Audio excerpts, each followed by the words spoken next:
Hey, everybody. Welcome to the podcast. I'm Nick. That's Nick. I'm Corey. We didn't go in order anyway. And Joe. That's me. I'm Joe. I'm Tyler. Oh.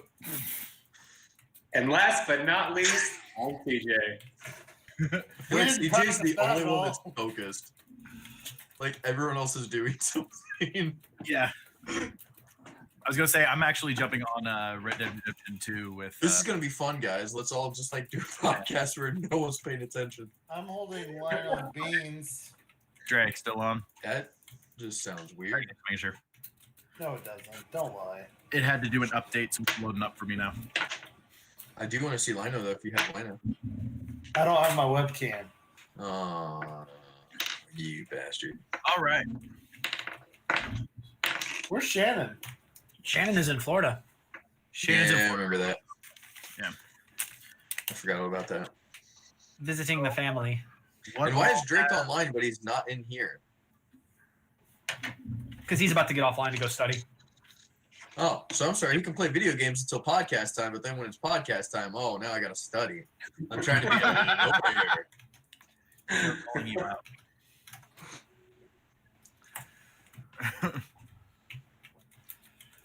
So, What's everybody been up to?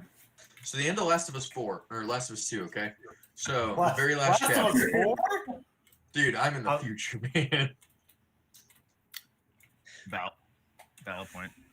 No. I will say, if we're going to discuss Last of Us, We we probably should will not. probably wait for Shannon. Yes, should probably wait till That- Shannon. We Shannon- shouldn't even Shannon is discuss it because Corey doesn't even have. the Can I say ability to one play. thing about it that has nothing to do with the game itself? If it has nothing to do with the game It has itself, nothing to do with the game. So then why is it about Last of Us? If it has nothing to do with the I think game. he's wanting to talk more about I'm wanting to stuff that has been amend brought something up I about. said at the podcast, or at the last D&D session. Yeah. Okay. So Shannon called me after beating it and talked to me for 2.5 hours and changed my mind on the game. On It how is a- wrong you were? Fucking masterpiece, yes. That's funny. He completely changed my mind, and I want to amend Joe, that on have the you air so I noticed can how- say, like, Have you What? noticed how swayable you are? I am. He is very... Basically, the Don't, last don't, person don't that get me talks to wrong. me, I'm like, basically the that's my exact opinion. same. So that's how it is. But Oh, hey, I'm not alone in that. I get it from you. I get it from watching you.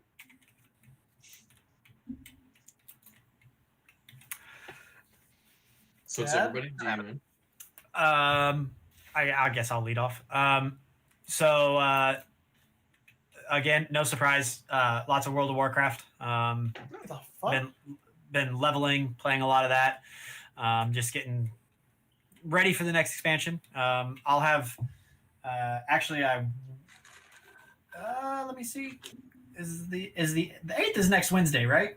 Yeah, because that's when we're playing D&D next. Yeah. So next Wednesday I'll have more to talk about because next Wednesday is the reveal stream that they're doing, which is going to supposedly have a lot of new information about Shadowlands, presumably the release date.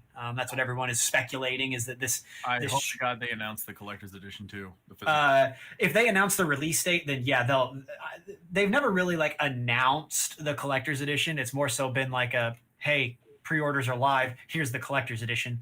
Yeah. If they announce the release date, then I'm sure pre-orders will go up for that kind of stuff. I'm sort of hoping that when they announce that, when they have that stream, that we will see the start of beta, which is awesome because I'm pretty sure that I'll get a beta invite. Nick will probably get a beta invite as well. So excited for that. The next thing is a game that I think all of you should buy and play. Hades. It's $20 on Steam right now for the Steam Summer Sale. It is made and produced by Supergiant, who also made Transistor and Bastion, if you're familiar with either of those games. Oh yeah. It is a third-person isometric roguelite. Basically, the premise is you are Zagreus, the son of Hades, a prince of the underworld, and you have decided that you no longer want to exist in the underworld. You would rather join your uncles and aunts on Mount Olympus, and the goal is you are trying to escape the underworld. You are battling your way from the House of Hades all the way through the 9 circles of hell, and trying to escape to the surface and ascend Mount Olympus. You gain special abilities called boons from all the different Greek gods.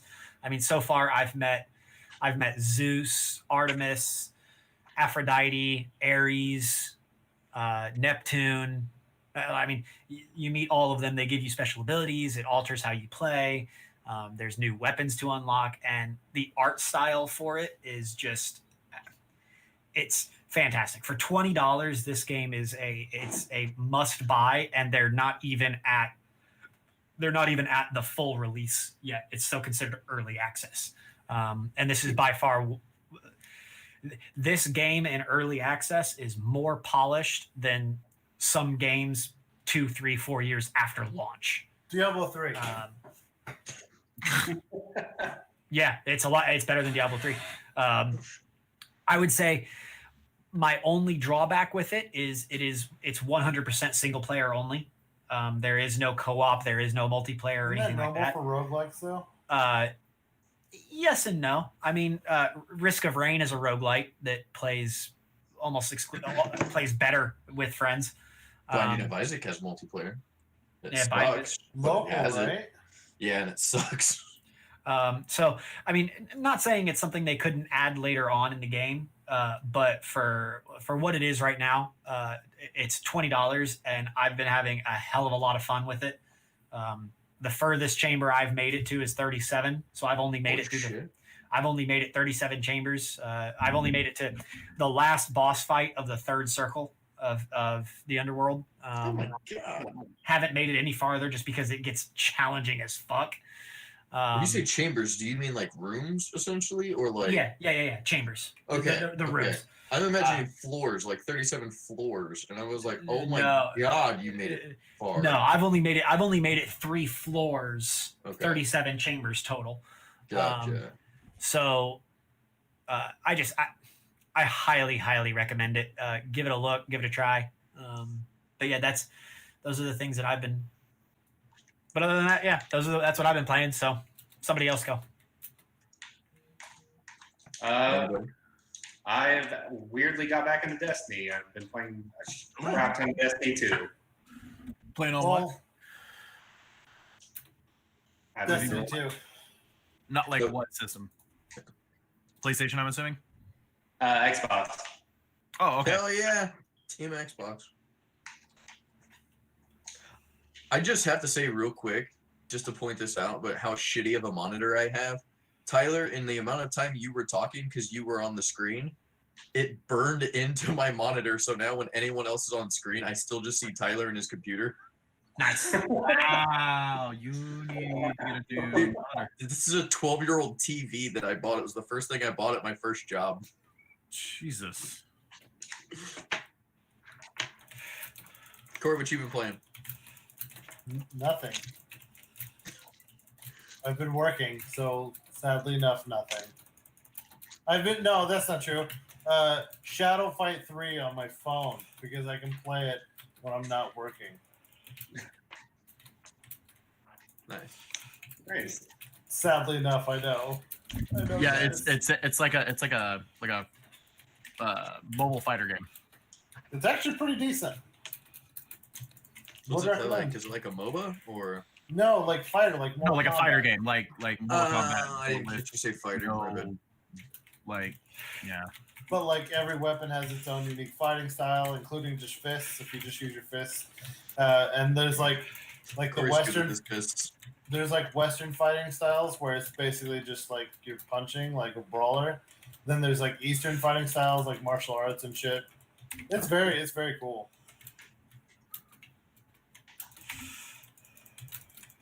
Nick. I have been playing a lot of World of Warcraft with Tyler.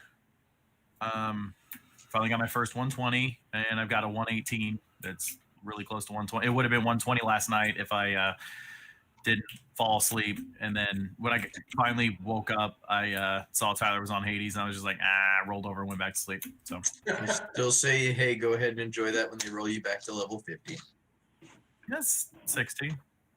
Yeah. But 60 is the new max, and then you have to work your way. Oh, I thought 50 to 60 was what. All they right, all right, all right. If we're gonna bring up the level squish and view it as a negative, I just want you to say so. I don't view it as anything. so here's the thing: you're leveling from 1 to 120. There's not enough stuff for each class to make every single level feel rewarding. Yeah. Now, the way they're doing it is everyone is scaled. If you're 120, you drop down to 50. If you're another level, they haven't released what the formula is, but if you're assuming if you're 120 and you're dropping down to 50, it comes out to like 2.4 levels per Centimeter. yeah, sure. So you're scaling down, but the leveling experience as a whole is going to be 40 to 45% faster. There's going to be a legitimate reward for your class at every single level. You're going to unlock a new skill. You're going to unlock a new spell. You're going to unlock a new talent. There is some physical, tangible reward that Not you physical. will get. Well, physical in terms of your character. Virtual. Okay, Corey, thank you. There's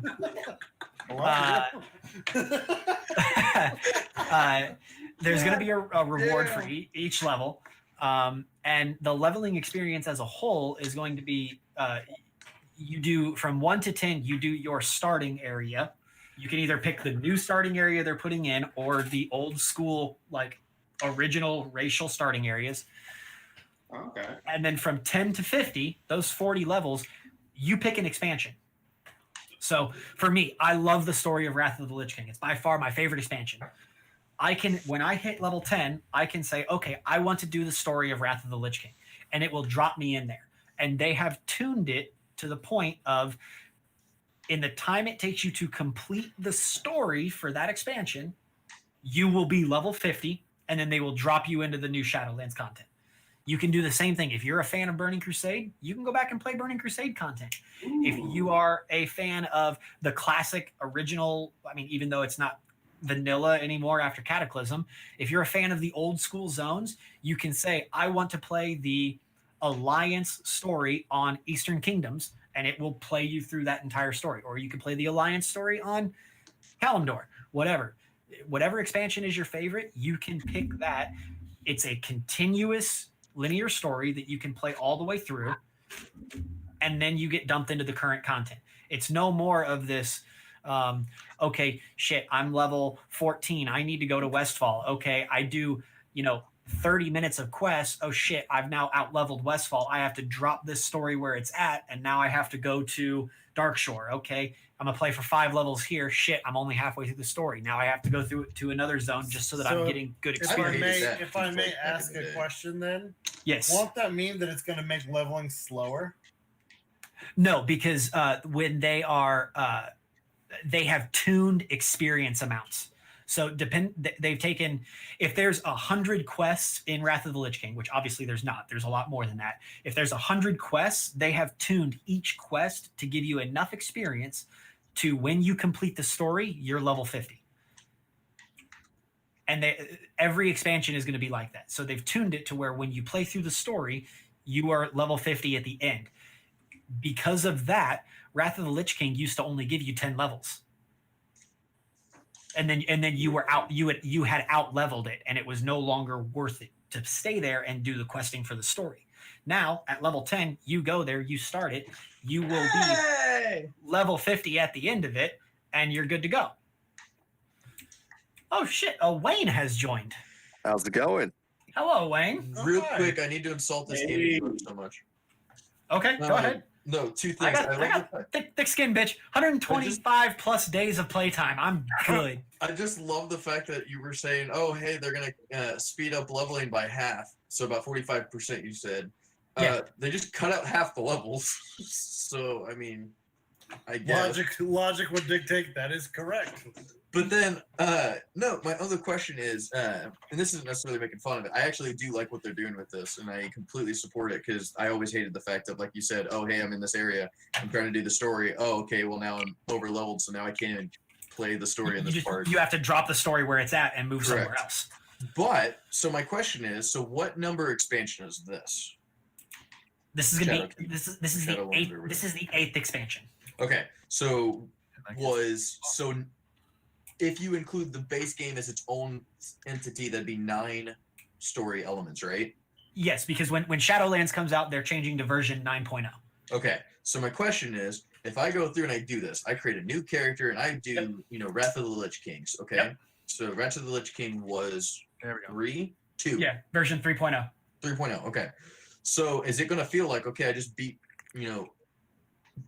book or game 3, and I'm skipping to 9 now because I'm jumping into Shadowlands, so I'm skipping all of the story between Wrath of the Lich King and The way that they are tailoring the intro experience for Shadowlands. So when version 9.0 goes live, there is a introductory experience. The intro experience for Battle for Azeroth was the Battle for the Undercity, right? Okay. When you do the intro experience for Shadowlands, they have tailored it in a way that How do I it's not going to explicitly give you just massive blocks of text and information that say, hey, here's what happened, here's what happened, here's what happened. They have tailored the story and the way it's told in that zone to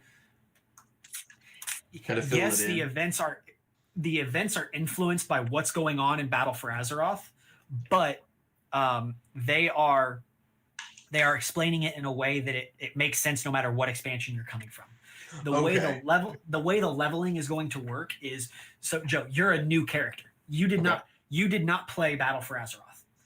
You are going to level from 0 to 10 in their new leveling area called Exile's Reach. Okay. You are forced to level there because it's going to so introduce. It's not going to do what it did on anything else. It's you automatically start here. If you're classified as a new player, Okay. you automatically start there. Those 10 levels, they introduce you to a lot of the core concepts of your class, the core concepts of the game, how to play it, and it's specifically designed to introduce new players to the story. Okay. After that, you have to play Battle for Azeroth content. So you have to play the previous expansion, then you play Shadowlands. Once you have done that, then you can pick any of the other expansions. So basically, if you're coming in as a new player, they make you play through Battle for Azeroth, Okay. then Shadowlands, so that the story is continuous. I if thought you're you a- were saying something different. I got you. If you're a veteran player like me, I've already played through all of BFA. I can choose where I want to level because at that point it's personal preference. I already know Okay. the story, so when I go into Shadowlands, I already know the concept. It's just a matter of what content do I want to level through. Got you. Okay. I thought you were saying So- everyone. It's going to be like, here, pick one expansion. and No, then no, yeah, go. I should have said that. If you're considered a new player, Gotcha. then you have to play through the Exile's Reach, and then you have to play through Battle for Azeroth before you can get to Shadowlands. I noticed that. Now, my question there is, I'm a new player. I play through and I do, I get through all of that and I finish Shadowlands. Yeah. Will I have the opportunity as a new player to go back and pick an expansion? And Yes. is that going to be like a So chapter once you- select or something? Once you have leveled a character through the entire content and you have a max level character, the new player restriction is like lifted from your account, and then you Okay. can pick and choose what content you want to play. That's pretty cool. So it's more so hey, you don't know the story yet. Here's the story. Play through all of it. Okay, congratulations, you're level 60. Now the whole world is your oyster. Now you can pick whatever Yeah. content you want to level through. So that's what they're going after.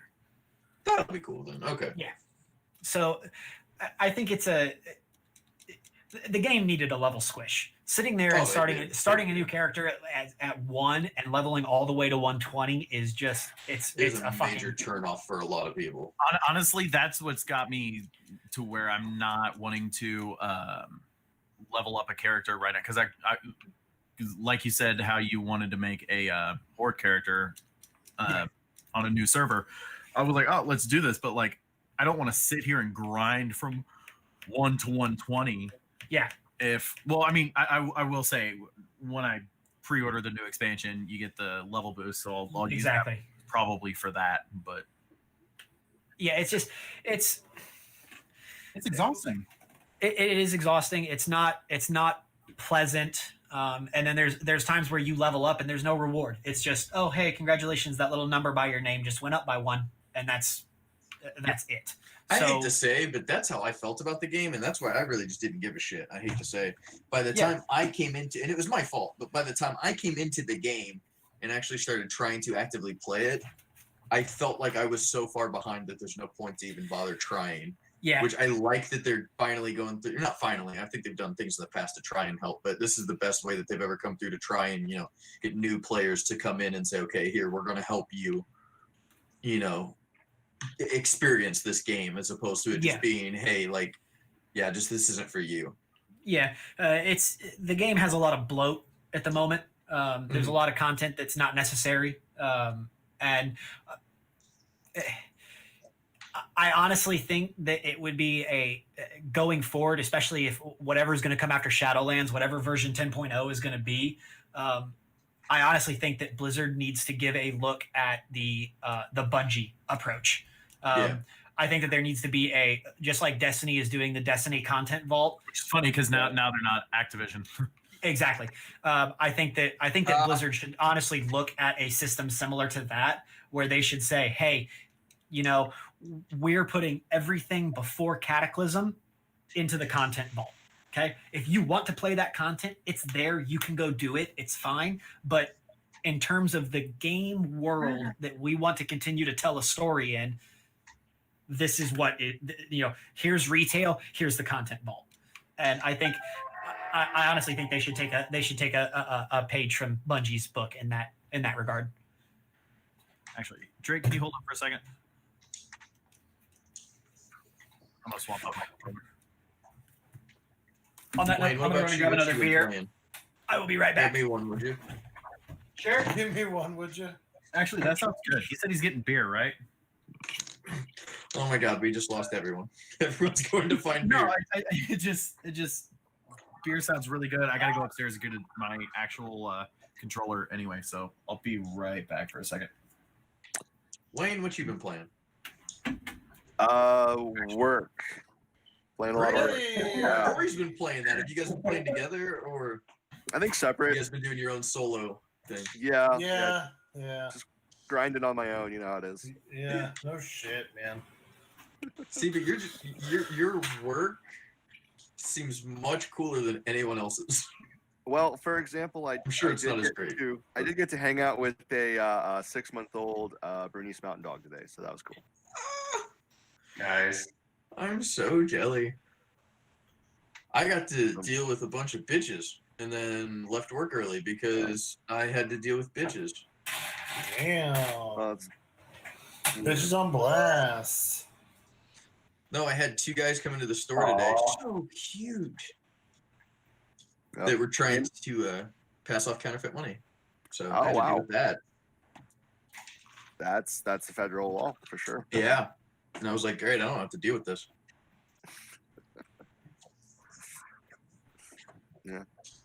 Potato, potato. You know, Tomatoes, tomato. I'm sorry. So what is the topic of tonight's discussion? I have no idea because everyone's just playing video games. All right, So we're all just kind of hanging out talking. I feel Well, like I wanted to talk about just what's going on with streamers in general. Like, there's the whole thing with Ninja and Mixer, the whole thing with Dr. Disrespect. Like, it's a weird time to be a streamer right now. Okay, my thing is, with Ninja at least, unless something new has happened and I misunderstand what we're talking about, but the fact of, holy shit, did that man just, like, make a shit ton of money for doing goddamn yeah. nothing. He did. I mean, that man made, like, Did, the greatest decision of his life. Both him and Shrub. Do what? Both him and Shroud made out like a bandit. Oh, yeah. Yeah. They made so much money. Did everyone see the interaction between Ninja's wife, Jessica, and XQC on Twitter. I No. did read that. Oh, I read that on Reddit for sure. What happened? Yeah. So XQC and Dr. Lupo, two pretty prolific streamers, were they got in a not in an argument, but they were talking about how streamers that do charity streams, All right, how I'm good. now. they still get paid by Sorry about the wait. the charity organization. So if you know St. Jude comes to Dr. Lupo and says, "Hey, we want you to do a charity stream for our charity. We'll pay you $20,000 to put the stream on." The streamer still gets paid to do these charity streams. It's not literally them just saying, "Oh, hey, out of the goodness of my Yeah. heart, I'm doing this charity stream." And Yep, good. Dr. XQC said that, and Dr. Lupo misunderstood him, and they had a little bit of they had a few tweets go back and forth, and at the end, Dr. Lupo was like, "Okay, gotcha, I misunderstood. We're on the same page," and that was the end of the conversation. And then like two or three hours later, Jessica Blevins, Ninja's wife, shows up and just starts going off on XQC about how he's number one. She called him sexist at one point. It was like he doesn't know what he's talking about, all this kind of stuff. And Ninja got involved, and it turned into this huge tirade all along Twitter. And basically, at the end, everyone finally realized that Ninja's wife is a complete and total dunce, and it doesn't know shit about what she's talking about. But I don't know what's been going on with streamers recently, but it's like it's a lot, dude. Oh yeah. I mean, with the doc getting banned. Yeah, so has that come out yet? Why he was banned? No one's come out. The Slasher talked about it a couple days ago, and he said that he knows why he was banned. Yeah, but a lot of Slasher people- is not going to. He won't say it due to legal reasons. I feel like a lot of people. Have So been what I saying saw that, though. was that he said that he still hasn't been informed as to why he was banned yet, but they gave him an answer that just danced around everything, but didn't actually explain the explicit "this is why you were banned" yet. The running belief is that As it of was yesterday. So That he's changing the streaming side. I've seen that. the running belief is that he's either leaving Twitch or that it was a breach of contract, which would line up with him leaving Twitch. He probably has a contract with Twitch. He probably was like, "Hey, you know what? Fuck it. I'm leaving this contract. I'm moving. I'm going to somewhere else to stream." Thus, breach of contract, and Twitch was like, "Fuck you. You're banned." But then why would he be coming out going, "I don't know why I was banned. We don't know what it is. I haven't." Because heard from him yet." they probably haven't explicitly said, "Hey, you were banned for violating clause 14 subsection A paragraph 3 line 7 of your contract." They probably just said, "Hey, you've been banned because you did something wrong, and we're reviewing how to approach it legally." That's I why would have just been Slasher. like, "Yo, I told Twitch to suck my dick. I'm out." were you trying to kill that And guy? they're mad about it. But it's also wouldn't try to kill nobody. What are you talking if it's a breach of contract, then he's probably trying to protect his own ass so that he doesn't get sued into the fucking ground. Yeah.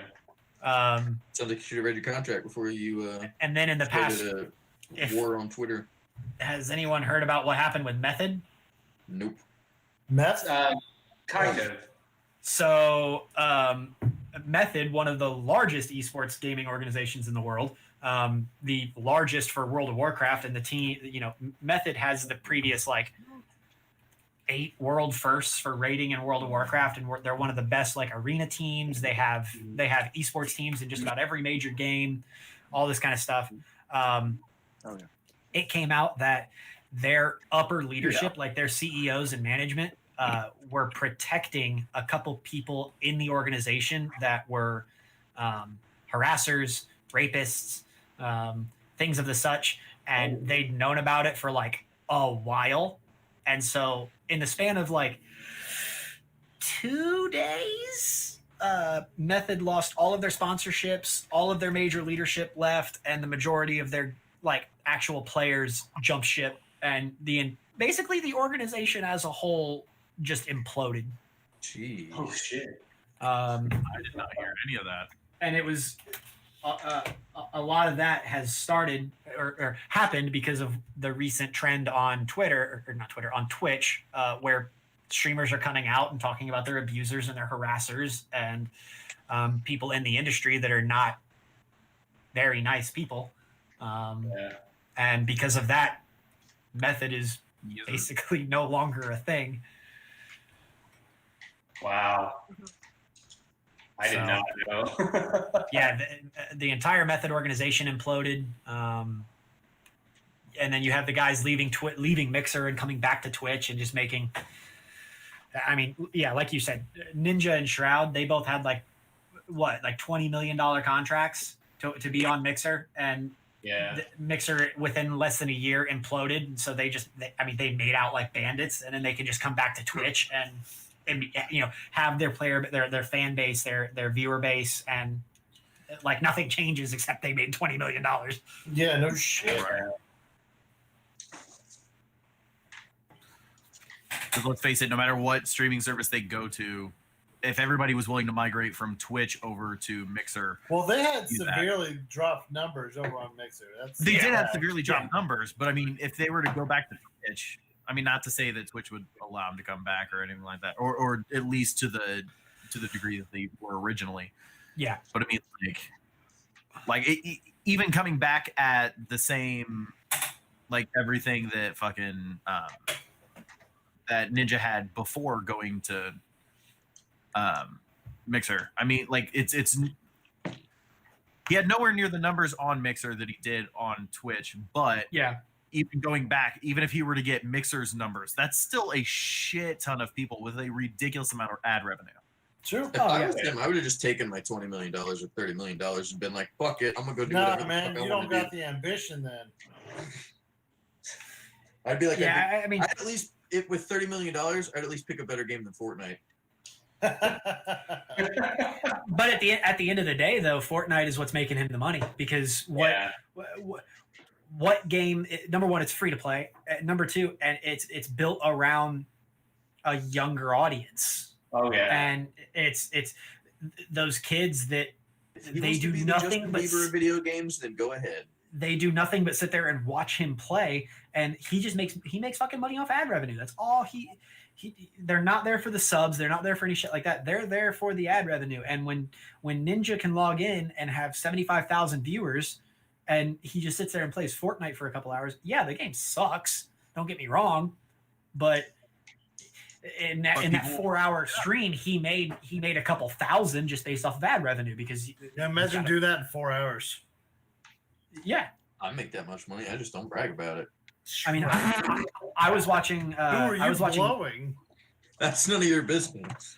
I was watching Nick Merckx on Twitch the other day when he was doing a tournament for Warzone, and he had like, I think at the peak he had like 72,000 viewers, and he's just sitting there playing Warzone. Yeah, don't get me wrong, he's great at it, but that's an obscene amount of money. Oh yeah.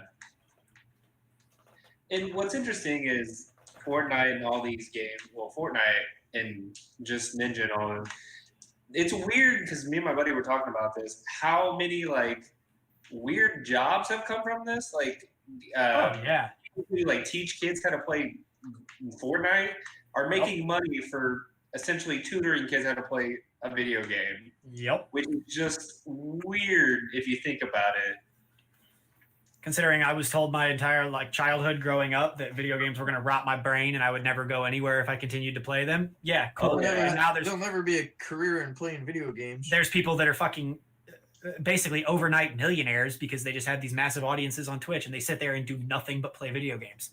Yeah. Well, and what was it? Ninja was on Family Feud. Family Feud. Yeah, and like when he was a kid, and the host told him like not This to shit's funny. like listen to your mom. Don't spend your whole life playing video games. You can't make a career off of that and stuff. And now look at him. And then now, so he was on Family Feud again As an adult. like Celebrity Family Feud. And he was like, "Man, aren't you glad you didn't listen to me when you were a kid?" Yeah. Because who was it? It was Steve Harvey. Yeah. Steve Harvey. Is that Yeah. the host of, And he was like, "Aren't you glad you didn't listen to me? Because I told you not to like stop playing video games, find a career." And obviously, you found a career, but I mean, it's working much better for you. Dude, that dude's funny. I love seeing all like the videos online of just like he'll be like, okay, what was the one I saw that's so great? He said something about the question was name something that a doctor would take out of you, and this woman hits the buzzer and he goes, okay, what's your answer? She goes, gerbil. And his fucking reaction is so goddamn great. It is so funny. I mean, they're not wrong. He literally just looks horrified.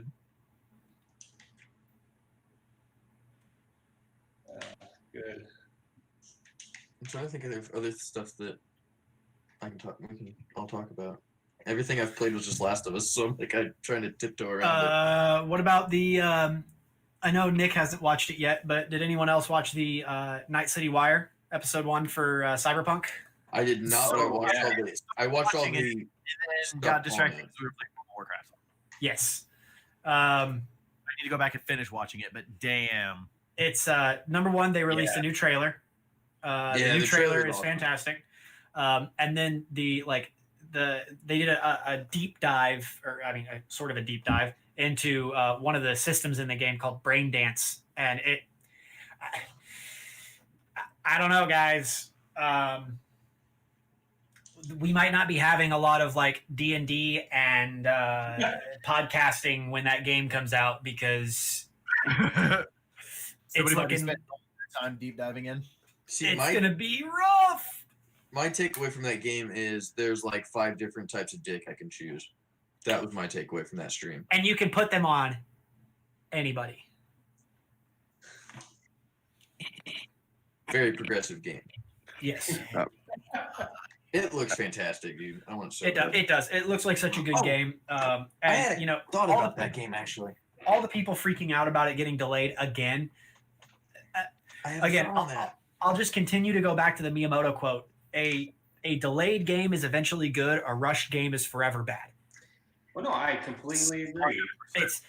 I've already paid for my collector's edition. It's paid for, bought, and it's They're gonna cancel it. it's done. I could have been playing this game for the past 3 months, right? If it had stuck to its initial release date.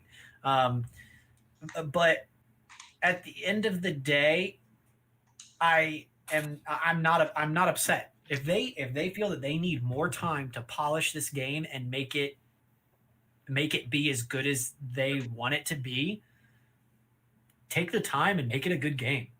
Oh yeah, See, because- completely agree. It's going to be just like Witcher 3 didn't revolutionize, but took RPGs to the next level. I feel like this game is going to do the same thing. This game is going to take true to form RPGs and push them to. This is going to be the standard that RPGs for the next 5 to 7 years are held to. Whoa, Is Hello Kitty's Island Adventure? That's a hell of an RPG. hey, he said 5 to 7 years. That one's going on like 20. It's still holding top spot. yes, Oh, yeah. 100%.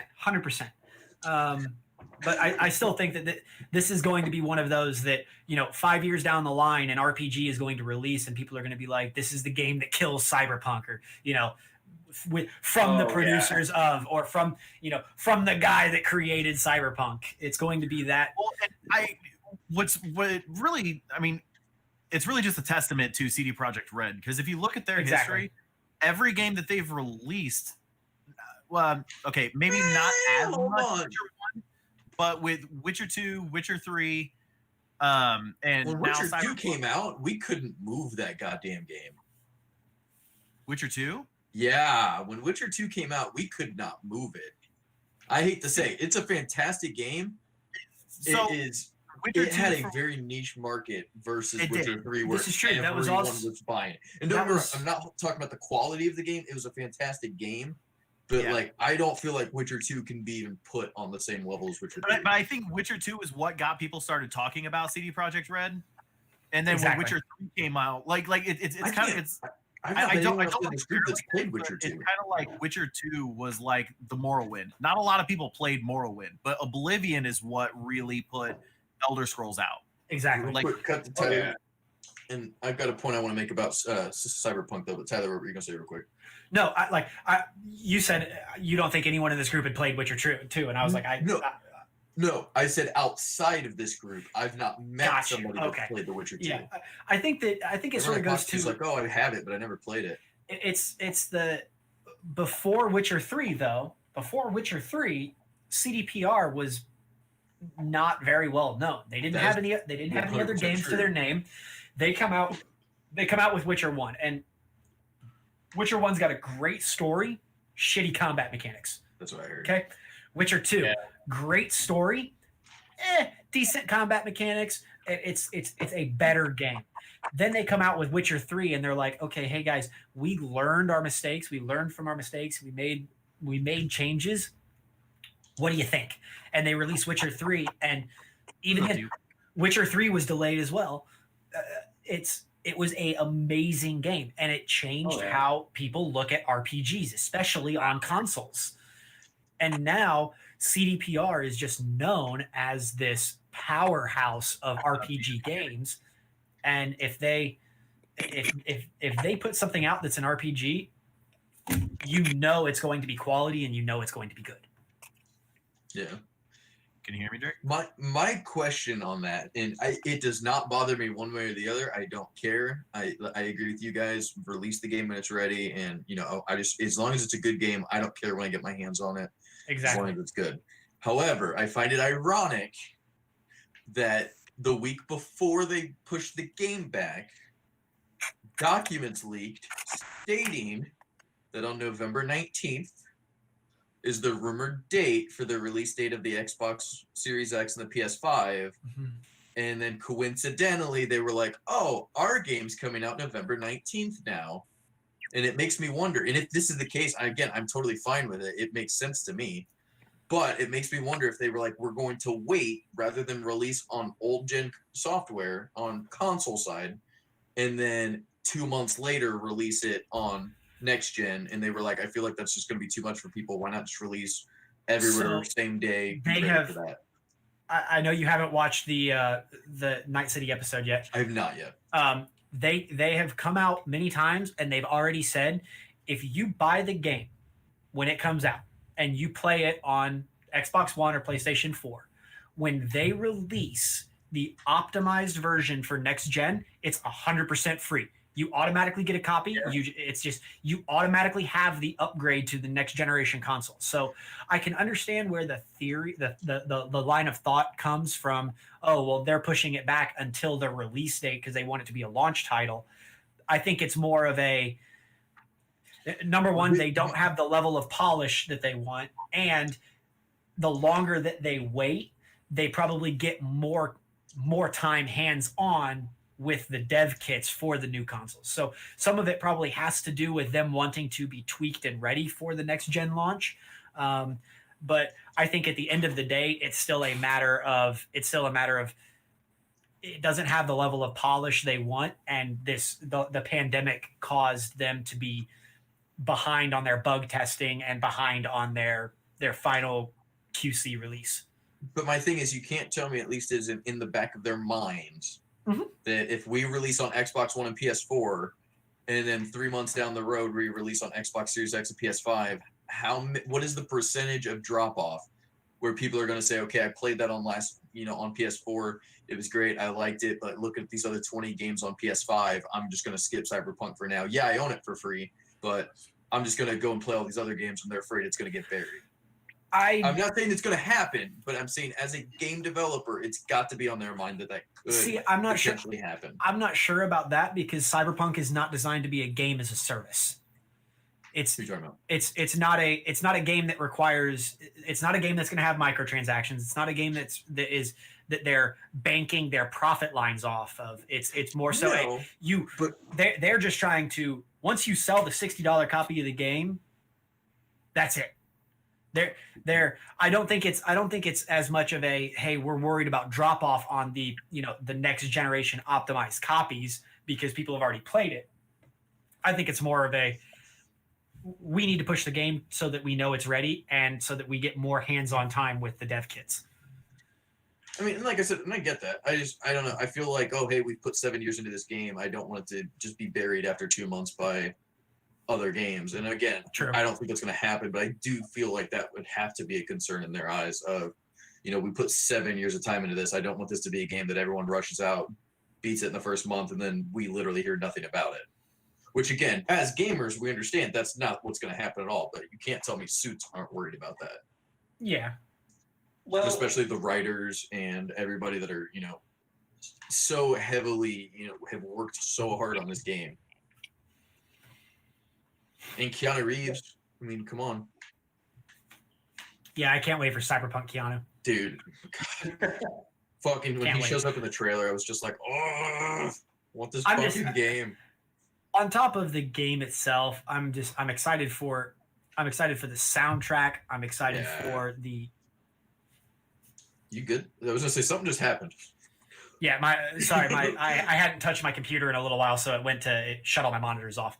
I thought you Um, were going like, I thought it was like shutting down. I was like, are we about to lose Tyler? No, it's going to be one of those games that it's probably my most looked forward to game Yes, of 2020. 1,000%. Next to Shadowlands, which, I mean, don't get me wrong, World of Warcraft holds a special place for me because I have so much time invested into that game and so much money invested into it.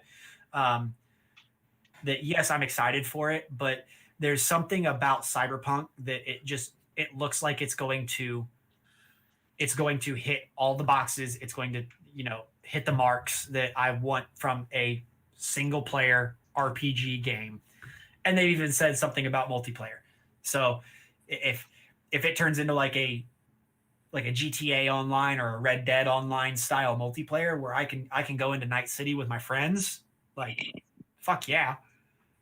Did you hear that they were like, okay, we made it so that if you want, you can play it like Grand Theft Auto, but like, we really don't think you guys should do that. We really don't want to play it that way. Yeah.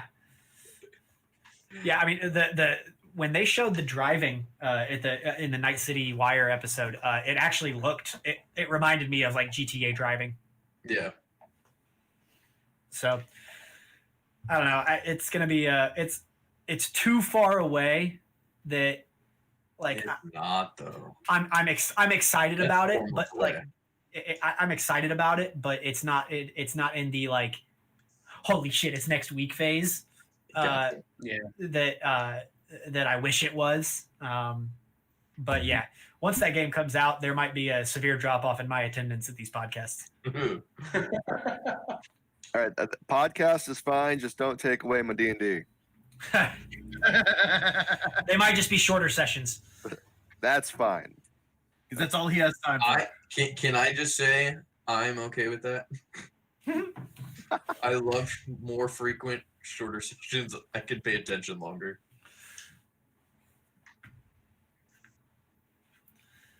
I could just keep the Red Bull and the 5-hour energies and coffees going for you, Joe. I still feel so bad about that though. But I'm not going to say no to it. I mean, no. I'm gonna keep bringing them. I ended up buying, by the way, Tyler. I actually needed to ask you, but now's the time. I guess is better than any on air. So I have not read through much of it because I don't know where I'm going to start getting into spoiler territory. It's up to you. But I did buy the Eberron campaign adventure path book. You can read the whole thing. Okay, cool. Yeah, you can read the whole thing. Because I wanted to get more up on the lore to try and help my role play better. Yeah, you can read the whole thing. It's just it will be up to me to determine what is character knowledge and what is player knowledge. Absolutely. If you read the book and you get more into the lore, that's totally fine. I'm sure So, Wayne has read that book like 6 times cover to cover at this point. He knows the lore of the world, and he'll ask me questions all the time, and I'm the one to say, okay, yeah, Rin would know that, or it's more of a, from where she's from, she probably has no experience with that. It's cool that you know that, but it doesn't apply. Correct. Doesn't apply to your character. So yeah, that's totally fine. Read it through, get an idea, and let me know. Because my problem is just I feel like an asshole because like everyone else is just like, oh, I know all of this lore, and then I was coming in with I knew nothing about Eberron. I don't know the history. I don't know the lore. I don't know anything. And I was like, I should probably read the textbook before I start trying to take the class. Yeah.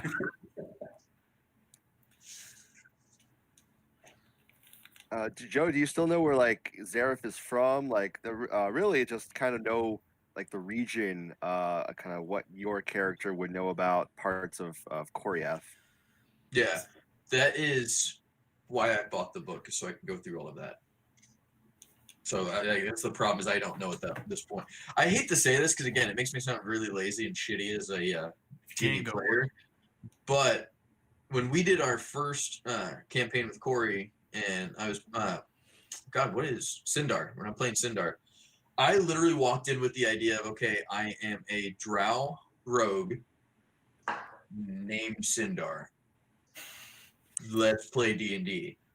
And after like 10 sessions, I was like, oh, wow, I can finally start the role play because I learned things from everyone else when they would talk about lore and stuff. So I would just kind of play off what everyone else was doing. And then now it's just like, oh, shit, I'm doing this again, and I need to just stop being lazy and actually do the work. So I need to figure that out. When I was asked that in the campaign, I was just like, I don't know. Because the professor was, what's his name? I will never remember his name. Which one? Fleed? Erebus Fleed? Yes, Fleed.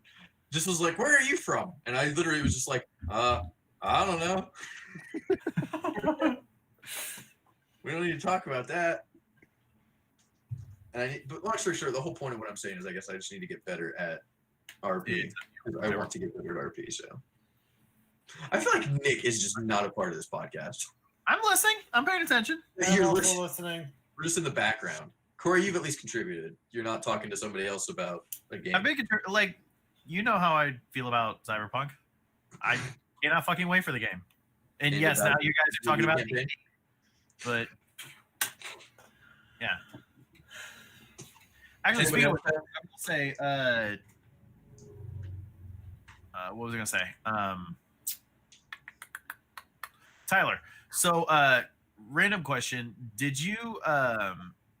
So, are you basing this entire campaign off of the thing, or is the only stuff out of the book when we met? I'm confused. I guess Nick's what he's trying to ask is how much of this is homebrew, like you wrote it, versus what's in the book. The book is just a campaign setting. Okay, the book gives you the lore of the world. That's what I thought. It's not an adventure setting. Okay, right. It's not like Curse of Strahd. It's not like Icewind Dale. It's correct. Those are did not realize that. Start Joe was afraid of getting spoilers in the book. No. You did use a plot hook for our session 1, sort of. Yeah, the Lightning Rail episode it's not in the book per se, but I found it online. Oh, okay. But it was an idea that I took and I altered. Right. But that was it. Everything else is 100% your brain. The story that you guys are playing through it's a story that I have built based off of the elements available inside the book. And it is homebrew for me, but it is true to the setting. Correct. Yes. I didn't realize that's why I haven't really spoilers by reading through the book. Yeah, that's why I haven't jumped in fully to it. I've really just kind of stuck on the first 40 pages because I was like, I don't know what all is in this book because I thought it was something like Icewind Dale or no. Marsh or something like that. You can read the entire book and learn all of the lore that you want, and it will benefit you in the game. It will just be up to me to determine what your character knows and what isn't character knowledge. But there's times that I've mentioned things that I've looked across the table and I've seen Wayne's eyes light up because he recognizes he knows what I'm talking about, even though Rin might not know, he knows what I'm talking about. Yeah. But he's good at keeping character knowledge and player knowledge, two vastly different things. I'm Exactly. not sure how good I am at that. We'll find out. So like the note that I gave that Rin got after the first session, right? Yes. The note that was written in Infernal. Wayne has already deciphered it. He already knows about like who, he already has an idea of like who the big bad is and all this kind of stuff. But he's good at keeping player knowledge and character knowledge separated. And he's already talked to me like I can't wait to see where these people come into play. Oh yeah, it's Real gonna be great. quick, It's gonna be great. unrelated to the campaign, but completely D&D related. So I need your help real quick. Everyone here should know this. Almost, maybe not Corey. So on Critical Role, Yeah. Uh-oh. not Matt Mercer, Okay. not Sam, Okay. not Travis or Liam. not Travis or Liam. Who's the Okay. other man at the table?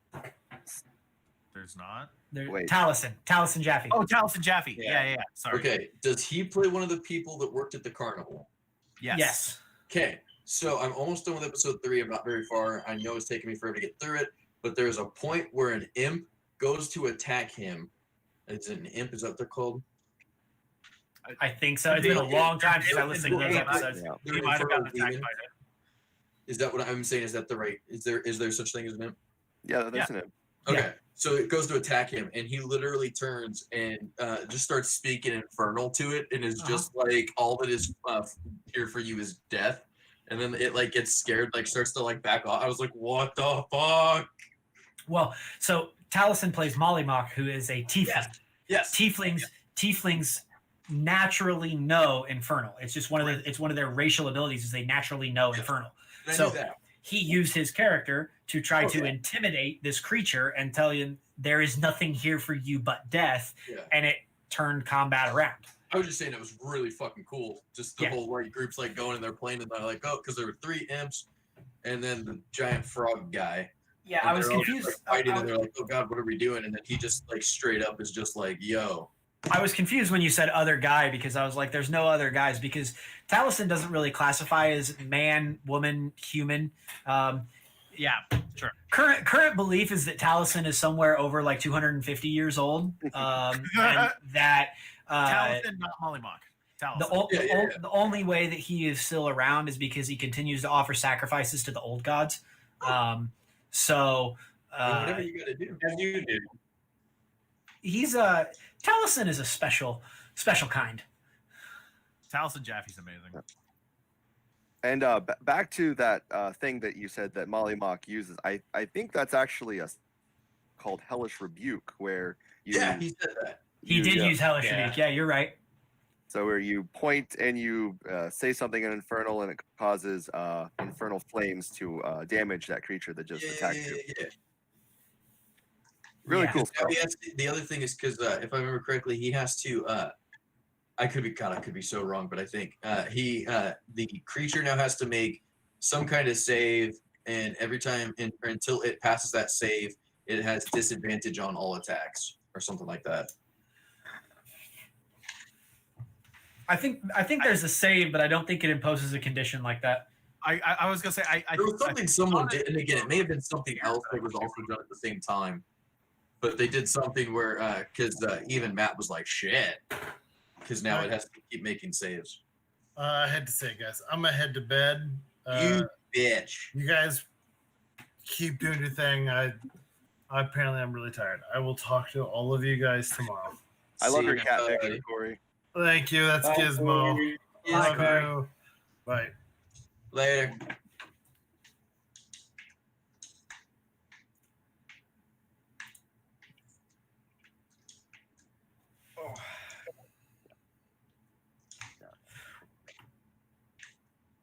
Well, we've done me, we've done Nick. CJ, what have you been playing? You said Destiny, right? Yeah. how what have you been thinking of this season? I've been playing a little bit, but not as much as I would have liked to. Like to be completely honest, this is just me. I literally started it in this season. Oh, So it's just been, I yeah. didn't it's like me you just never trying to- played Destiny 2 at all up to this point, or you haven't played Yeah. any of the new content. Last time I played was the last of the original Destiny, and I never picked up 2. Oh, and damn. then Okay. my buddy was telling me about the new expansion that's coming out here soon. Yeah. Beyond Yeah. Light. Yep. And then I was like, sure, I'll give it a try. So I had it free on my Xbox. So I was playing it, and then I was just like, okay, cool. I got caught up, so I bought the DLC. Fun thing is when I started it, I did all of the old quest non-order. So I did Warmind first. I did Osiris, and then I did the actual campaign last. So you did it in and reverse order. Yeah. Hard. Yeah, you did it. You did it backwards. Yeah. Nice. That's pretty funny. Were you still able to follow the story by doing it like that? Let's for the be most real. part, None of Destiny's It stories was kinda fucking plays into each other, so yeah, it's crazy to follow. but it was kind of weird because I was like, I've got all these abilities and this great armor, and then when I did the campaign, I was like, I lost my light, and what? Why? And then I realized after getting my light back, I was like, oh shit, I was supposed to do this first. Fuck it, let's just keep going. But so far, I really enjoy it. I'm interested to see what they do next, and kind of what Tyler was talking about. I do like the concept of them kind of taking some of the places away, and then I feel like it makes it more special if they eventually do come back instead of just having everything open. So what they're doing is they're taking it away and then putting it as a separate game. So because the whole point is the file size is getting so large that people are complaining about how big the game is. So they're trying to keep the base game with the current content under 100 gigs, and they can't do that. So by removing older content and putting it in a separate game, it'll be like the current content is going to be roughly about the file size that they want. And then if you want to play all the older stuff, you can install the additional game, Which makes the game like with the 100 gigs. additional game stuff, though, it still uses the same characters and all that stuff that you use for the thing, because it's got like a cross it's like cross save. So me playing on PC, I can log my PC character in and play on PC, or I can jump from PC over to Xbox, log in, and all my PC characters are right there. See, I play that's why I like that, is because I could jump on the PC, but then when no one else is playing, I could jump onto my Xbox where I'm more comfortable playing. So their Oh, big thing product with that Lord, is sucks. so with On Xbox. with Call of Duty Warzone's most recent patch, the file size for that game reached 210 gigabytes. Yep. Okay, that's a quarter terabyte. That shit's fucking massive. Destiny does not want to achieve that. Everyone that plays like WoW and shit, though, that's nothing. Well, but World of World of Warcraft? Warcraft 65 gigs. Yeah, World of Warcraft How is the 65 fuck? gigs because of optimization. Yes, They have optimized their file systems to make it condense There's down. like 300 gigs worth of patches when you install that game. Now Bullshit! It takes me 2 days to patch that game. takes me 10 minutes. Yeah, Tops. From going from absolutely nothing installed. I literally- starting I did the a- game. Then I they did a- changed something in the last year. he just that did a game. full wipe yet like 2 days ago. I did a full fresh And they've install of changed Windows like something 2 or 3 in the days last, ago. like, 3 years. And in the span of 1 hour, I had all of Call of Duty, all of World of Warcraft, and then like 6 or 7 games off my Steam library, all downloaded within like 2 or 3 hours. Now take it, you have a gig, don't you? You have gigabit fiber? Yeah, but I'm running off of Wi-Fi. But hold on, though. Another point being there, though. So you're saying you have gigabit? Yeah. Okay. So here, let me pull up. Where's BNet? Because my only point there is that means that every second you're downloading, I would say, if you're hardwired, maybe about 500 to 600 megabytes of data. So 3 hours of downloading is, that's probably about 300 gigs worth of shit you're downloading. Here, let me see. I'm gonna tell you right now. Because you can maybe do it in 50 10 minutes so nowadays the- with your coming after us. speed, but you still have the same amount of stuff. The World of Warcraft retail file, the folder itself is 58.5 gigabytes. That's insane. And that's everything. That's everything from classic all the way up to current. So then I how are think they it- doing it, but Destiny can't? that's the thing though. Destiny is taking. Also, you have to look at Destiny. Destiny's a first-person shooter, and compare the graphical quality of Destiny to World of Warcraft. 100%. I mean, I get that. but Destiny oh my is- God. Destiny is a much crisper game. It's much more detailed. That's like 1/52nd the game file, like the map size. Not. I feel like you could take all of Destiny, every single area, every single like piece of it, and fit it in like one continent on WoW. You probably could, but also think about like Destiny has these super detailed skyboxes. World of Warcraft, their skybox is a single shade of blue with some clouds in it. They're like I'll give you that. more pixelated than fucking Minecraft. I'll give you Um, that. you know, World of Warcraft doesn't have a lot of their stuff is instanced away, and so like the game only accesses it when they have to. The game's just it's more optimized. It's more XP for um, trader. you know think about the amount of think about the amount of polygons a weapon on Destiny takes compared to a weapon on World of Warcraft. The weapons on World of Warcraft are super simple. The weapons on Destiny, Whisper of the Worm is an immediate one that comes to mind. shit. It's just super detailed, and it's a massive gun, and it just has all these polygons. Think about all the ships, all of the emotes, all the different armor and loot and everything. Now, take it, World of Warcraft has a lot of items as well, but it's just not it's not nearly as detailed as a game of as Destiny is. I feel like a complete piece of shit for saying, but you lost me for about 30 seconds there. What were you saying? It's fine. I knew you were talking about a cat. I knew you were. I knew feel you weren't so listening, bad. but I knew like Nick, CJ, and Wayne were, so I just kept going. Tyler, everything you say is Yeah. important to me, and I always listen to everything you say. I listen to but there everything you was say a cat. until the cat walks in. In I all would hope fairness. so. That's my fault. The one thing I will say though, and I've said this before, but just talking about games and file sizes and how far we've come though, of like just how massive games get nowadays. I love the fact of I saw a screenshot of Super Mario Brothers on Facebook, and somebody made a point of that screenshot was like 1.2 megabytes, and then they uploaded it or whatever. The original entire file size of Super Mario Brothers was like 112 kilobytes. Yeah. So to take a screenshot now of the game is larger than the entire game itself. That's just crazy to me. Yeah. Just to think that video games used to be like 112 kilobytes, and now we're like, oh hey, my 5 terabyte game drive is full. Yeah, if you put Super Mario Brothers on a terabyte hard drive, it'd just be like a piece of dust. It would still say like 100% free. But Whatever. I don't really do the I don't want to say multiplayer, but like Crucible. but I do like Gambit. I Gambit's thoroughly fucking enjoy fun. That shit's fun. I'm gonna need you to explain Gambit to Shannon though. Next time he's on the stream with us, I'm gonna Okay. need you to explain how to play Gambit to Shannon. Because Shannon, he understands that you have to kill We things, have other stuff that we but have. he doesn't know what else to do. Oh shit. Just Shannon?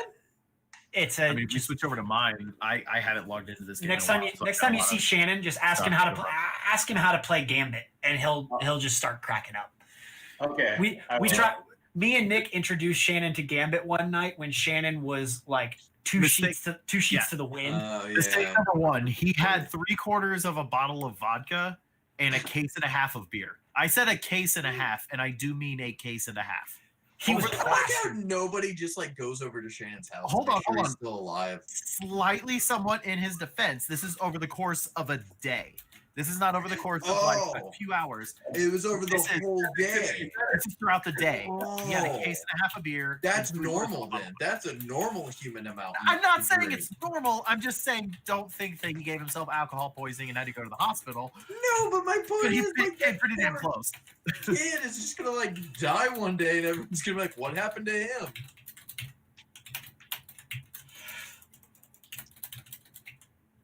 Wayne, you're just making me hungry. I literally ate before this podcast, and I'm I just still meant just to- like, I don't know what you're eating, but like, I want food now. Let's 'Cause see. I didn't think that all I had to do was start Since my this posse, started- and then you could have joined, and we could have I done it. saw Right? bread in a bowl, which makes me feel like I we didn't had think about food that. I and logged out. bread, and that just looked fantastic.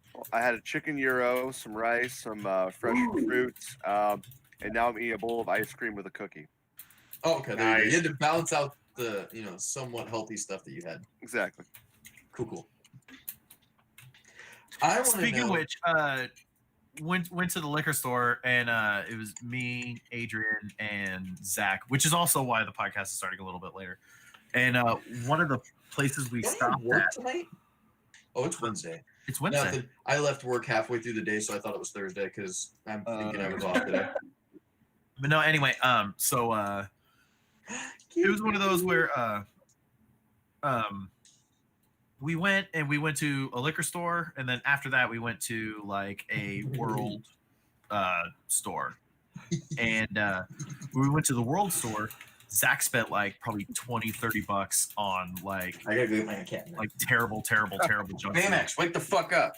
And he bought all this junk food, but like when I dropped him back off at his apartment, he was like, "Oh, so hey, Shannon, like junk food's not allowed in the house right now. So because of that, you want all this junk food?" Because like he bought it all and was opening it up and snacking on the way back to his place, and it was just like, "Oh, here, junk food." It's still loaded. So yeah, so me and Adrian also bought a fair amount of junk food. You Joe, guys? you like this, Joe? We actually bought a fair amount of Turkish delight. now Yeah, I want to watch Lion the Witch in the Wardrobe. I know, right? It was one of those where Salman Adrian Rushdie. was like, "What's this?" I was like, "What do you mean?" She's like, "I don't know. This stuff called Turkish delight is like half off." I was like, "Oh, okay. Let's get some Turkish delight." So we have lemon, rose, and orange flavored. Does anybody get that reference? Which one? The Lion the Witch in the Wardrobe by Oh, yeah. Salman The, Rushdie? the kid was all about Turkish delight. Yeah, No, specifically by Salman Rushdie. Nope. No. Oh, nobody watches Bob's Burgers. nope. It's been a There's while. a spot where Bob gets stuck in the wall, and Gene's son is just like, "Hey, do you see a lion, a witch, or a wardrobe?" And he's like, "What? Why are you saying that?" And he's like, "I'm just checking." He's like, "Oh yeah, because that book." He goes, "Yeah, by Salman Rushdie." And Bob's like, "It's not Salman Rushdie." He's like, "Yeah, I'm pretty sure it was written by Salman Rushdie." It's like, "No, it's not. I know it's not. Go look it up." But I'm done talking to you right now. He goes, "Okay, I just looked it up. It's Salman Rushdie." That's great. My question is, besides Cyberpunk 2077, take that off the table. What is everyone most excited for that we know is coming this year? Shadowlands. Okay, take Shadowlands off the table because I know that. I knew that was. Tyler, take all your favorite games away and find your favorite indie game. What else is coming? I don't even know what the schedule is. Hades full release. I was just honestly about to say the full release for Hades. Beyond that, I really don't have any other games that I'm. I mean, is Halo Infinite confirmed to get Yes. a 2020 release? Yes. Then, It is already a launch- probably, it is a launch title with Xbox. then probably that. Because it's a launch title with Xbox, is it coming to PC? Yes, same day. Yes. Okay, I just then meant like since then- it's the Xbox is coming out before the end of the year, they said. I would say probably Halo. I'm excited to get into a new Halo story. So I guess that realistically, I think that with the pandemic and all that, everyone like the schedules are all kind of sort of fucky. And It is fucking I'm not really sure what else is coming out this year. Avengers. So And- besides Halo, that's the other game I'm excited for. Even though I don't like the I was gameplay, gonna say, I am really excited for Avengers. fantastic. I am not. Have you seen a lot of the gameplay footage? Okay, so it looks like this massive game. So like it looks like an epic story on the level of like Spider-Man, as far as like story goes. Okay, but then you Yeah. get into a mission and all of the missions very nice graphically, but it literally just looks like Ultimate Alliance. Which don't get me Yeah. wrong, I like Ultimate Alliance, but I'm like, you know, Spider-Man to me, the way the combat was weaved in and you know the different objectives you had to do and all this stuff, it felt very different. Whereas I'm like, I've played Ultimate Alliance. I was excited for them to do something, try to do it different. And it just seems like a lot of, because they said like each character has 3 attacks. You have like your base attack, your special attack, and then your heavy attack. I will And also then say, you mash through mobs until you complete the objective. And I was like, on that note, though, I completely forgot that this is coming out this year. I'm honestly insanely excited for Miles Morales.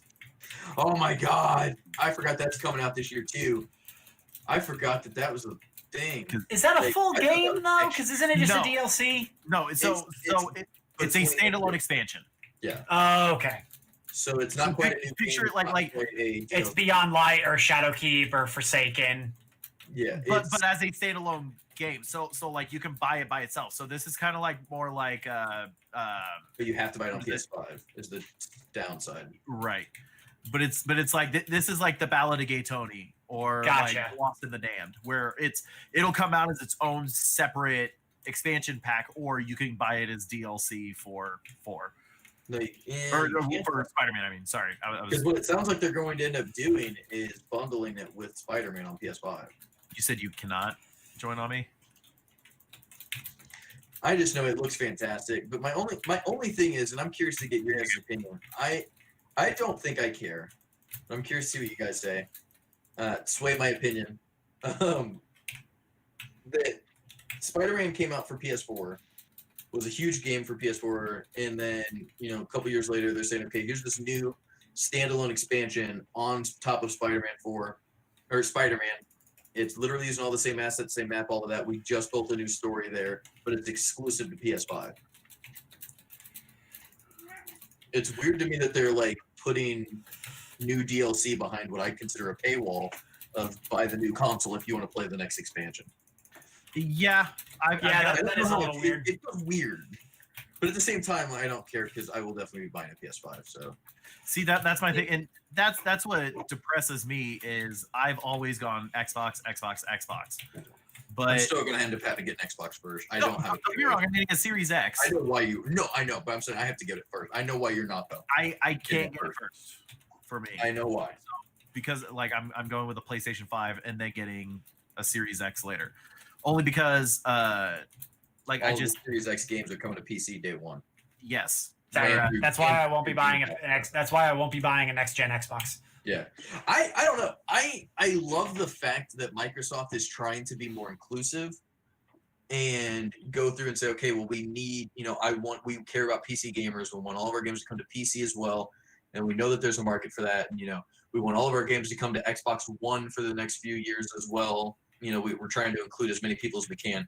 But at the same time, I'm like, I really feel like you guys are cutting yourself out of the competition by doing that. Because like PlayStation 5, it's okay, yeah, their whole thing is, and it's kind of shitty, but it makes sense that they're like, okay, if you want to play PS5 game or Sony games, get a PS5. Like you don't have a choice. If you want to play them, upgrade, buy us, our new console. If not, sorry about you. But that's what's going to sell consoles.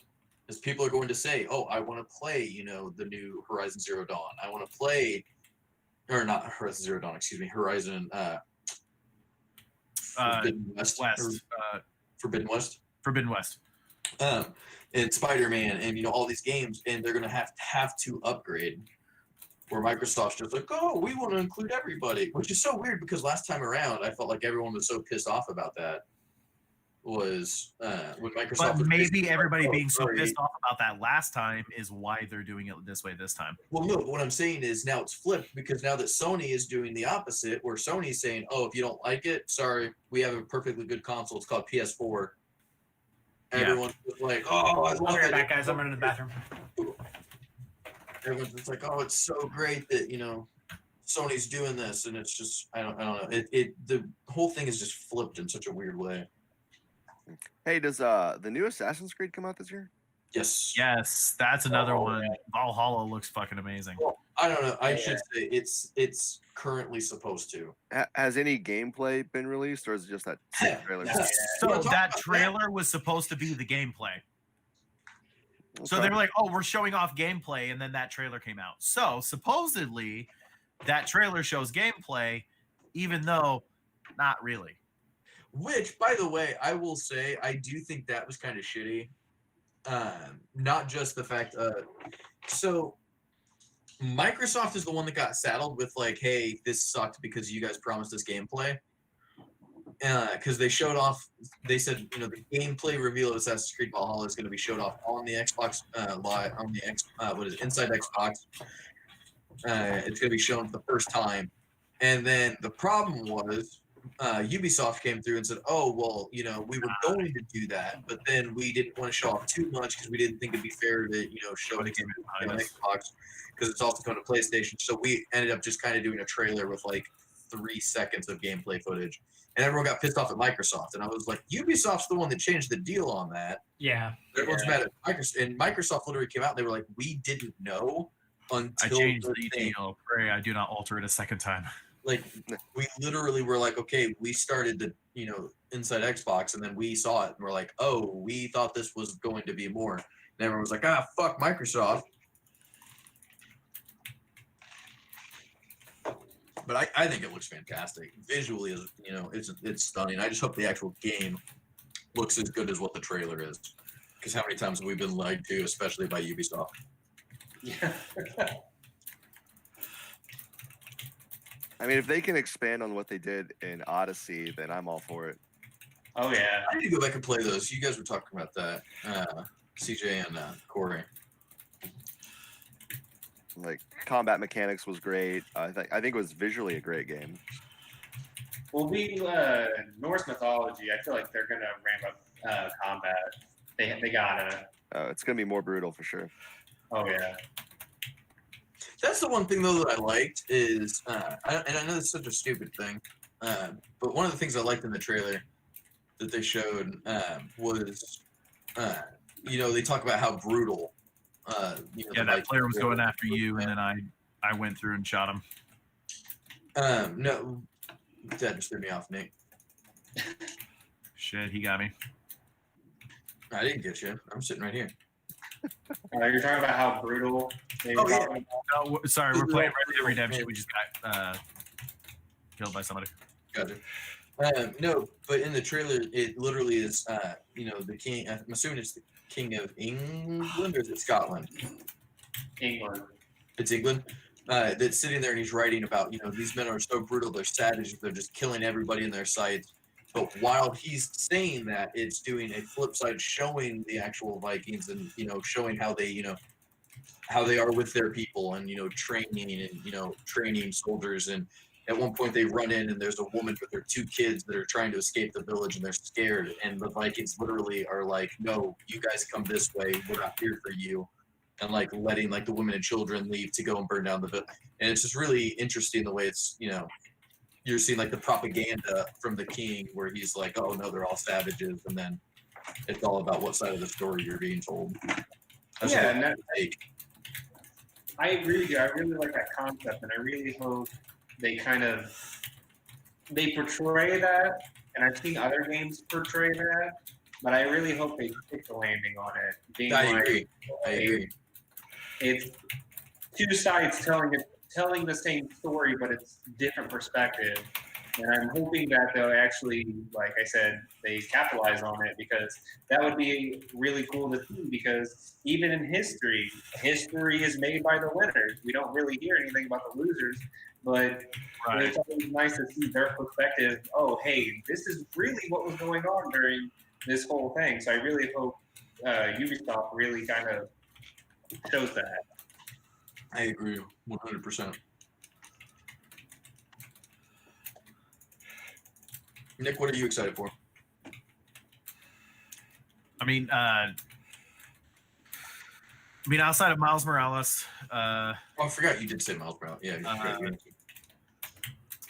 was it the new Destiny DLC? Yeah. Oh, is that this year? Yes, that's Oh, I this thought it year. was- That's I thought it was that's spring. September. Nice. That's September. And I Fuck, like the gotta fact pre-order of that they allow you to that. That's 2 the- months. Fuck. yeah, no, 100%. But I like the fact with that one, another nice thing with Bungie. Damn, dude, have you killed that guy 4 times? No. Sorry, we just got we Okay, got, real quick. we got is railroaded by Tyler playing somebody. with you guys? we got railroaded by somebody, What? and Are you Then- playing with him? I'm playing No, with Drake. I'm playing.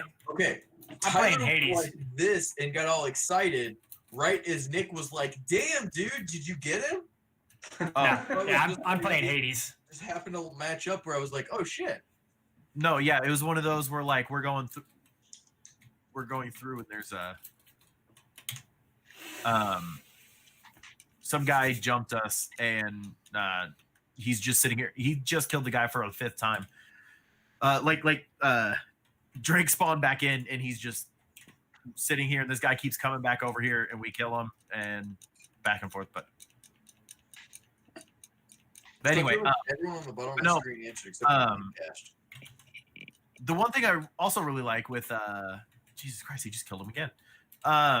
Another thing I really like with the way that they're doing everything is so like I pre-ordered the deluxe edition on Steam digitally, and then when it came time for me to get the collector's edition, I was like, well, collector's edition. Okay, so I've got For what?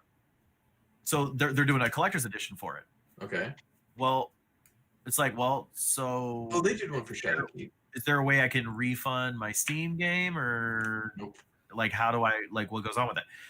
With Bungie, when the collector's edition is up, Mhm. you can actually buy it with no game code. So you get the collector's That's edition nice. with no game, so you get all of the digital stuff. So that way, with whatever setup you want with it, or like all of the physical stuff, I mean, so you don't get any of the digital deluxe edition stuff. But I'm already getting that because I already have the digital deluxe of the game pre-ordered. That's cool. Nice.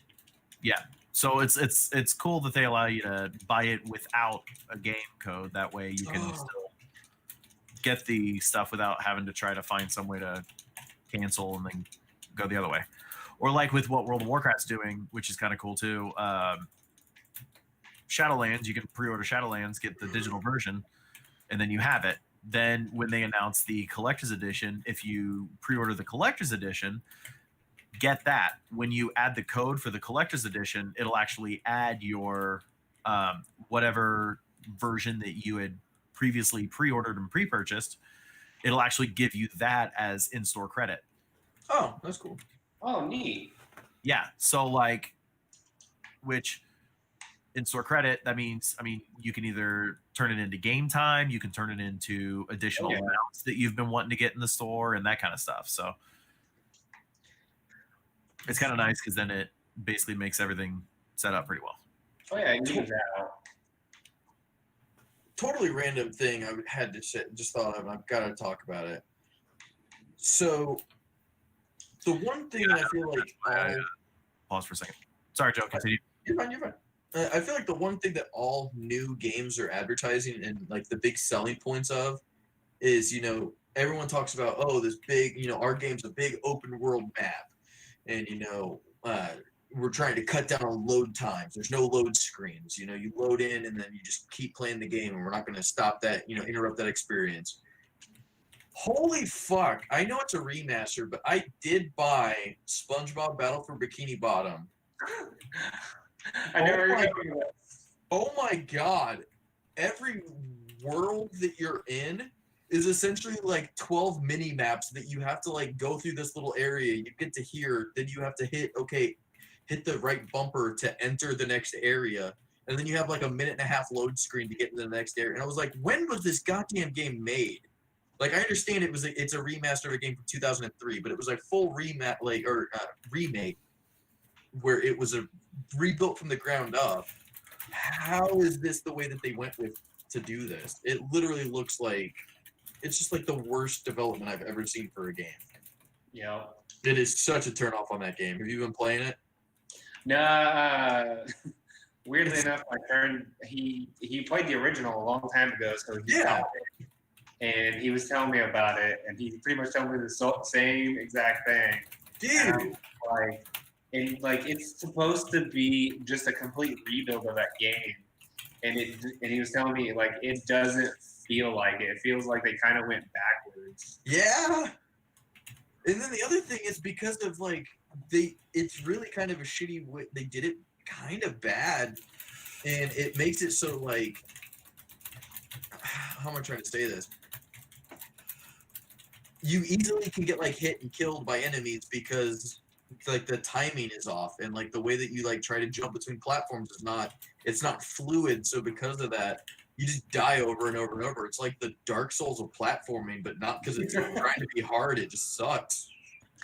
I can see why it was only $20 when I bought it, and I was just like, oh wow, this was not at all what I feel like. And you're just like, thank God I didn't pay full price for this. Yeah, well, I bought it for Microsoft's been doing this weird thing lately, or not necessarily a weird thing. I'm okay with it, but anything you pre-order has been 10% off. Like just about everything in the store has like a 10% discount for pre-ordering, and I've been like, oh, that's kind of interesting. Granted, we do that at my work, and I still don't know how we afford to do that, but Still don't know how you afford to do what? so all new release video games, with the exception of Last of Us, Oh yeah. Last of Us does not qualify.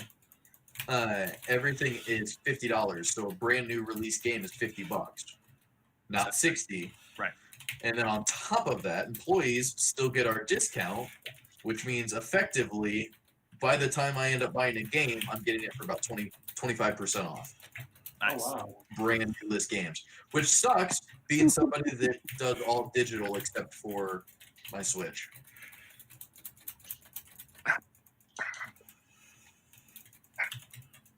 Is it the kitty cat?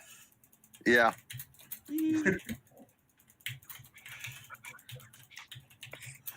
Oh, by the way, sorry, I haven't been paying attention to chat at all. Dakota's here watching.